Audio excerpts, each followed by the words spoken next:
உணவு முடிந்தது. இயேசு கிறிஸ்து மெதுவாக எழுந்தார். அவருடைய சீடர்களும் அவருடன் நடந்தார்கள். இரவு நேரம். வானம் அமைதியாக இருந்தது. நகரம் மெதுவாக தூங்கிக் கொண்டிருந்தது. ஆனால் இயேசு கிறிஸ்துவின் உள்ளத்தில் என்ன நடக்கப் போகிறது என்று முழுமையாக தெரிந்திருந்தது.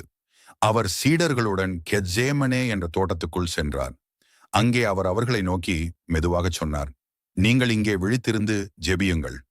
பிறகு இயேசு கிறிஸ்து சிறிது தூரம் தனியாக சென்றார். அவர் முழங்காலில் விழுந்தார். அந்த ஜெபம் சாதாரண ஜெபம் இல்லை. அது ஒரு உள்ளங்கனிந்த போராட்டம்.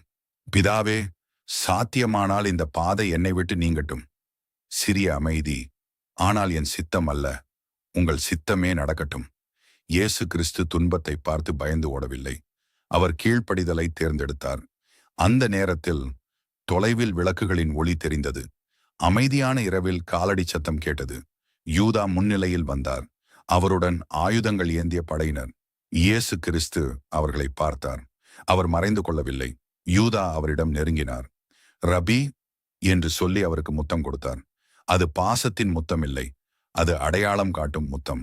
இயேசு கிறிஸ்து அமைதியாக சொன்னார், நீங்கள் தேடுகிறவர் நான்தான். அந்த வார்த்தை கேட்டவுடன் படையினர் முன்னே வந்தார்கள். அந்த தருணத்தில் பயம் சீடர்களை சூழ்ந்தது. அவர்களில் ஒருவரான பேதுரு திடீரென வாளை எடுத்தார். அவர் அவசரத்தில் முதன்மை ஆசாரியரின் ஊழியக்காரனின் மீது வீசினார். ஒரே நொடியில் அந்த மனிதரின் காது வெட்டப்பட்டது. அமைதியான தோட்டம் திடீரென கலக்கமான இடமாக மாறியது. வாள் வீசப்பட்ட அந்த நொடியில் அந்த மனிதர் வலியால் கத்தினார். படையினர் பதறினர். சீடர்கள் குழப்பமடைந்தார்கள். தோட்டம் முழுக்க கலக்கம். ஆனால் அந்த கலக்கத்தின் நடுவில் இயேசு கிறிஸ்து மட்டும் அமைதியாக இருந்தார். அவர் உடனே பேதுருவை நோக்கி பார்த்தார். வாளை அதன் இடத்தில் வை என்று தெளிவாக சொன்னார். வாளை எடுத்தவர்கள் வாளால் அழிவார்கள். அந்த வார்த்தைகள் கோபத்தை நிறுத்தின.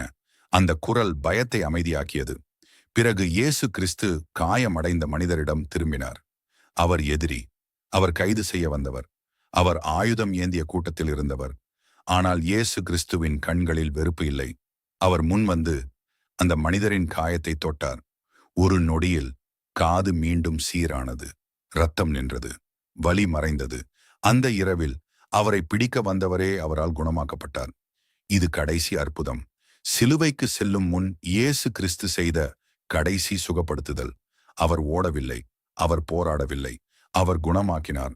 பிறகு அவர் படையினரை நோக்கி சொன்னார், நான் தினமும் ஆலயத்தில் உங்களுடன் இருந்தேன். அப்போது என்னை பிடிக்கவில்லை. ஆனால் இது உங்கள் நேரம், இருளின் அதிகாரம். அந்த வார்த்தைகளுக்குப் பிறகு அவர் தம்மை ஒப்படைத்தார். அவர் கட்டப்பட்டார்.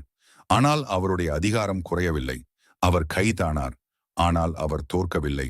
அந்த இரவில் மனிதர்கள் அவரை பிடித்தார்கள். ஆனால் உண்மையில் அவர் தம்மை தாமே ஒப்புக் கொடுத்தார்.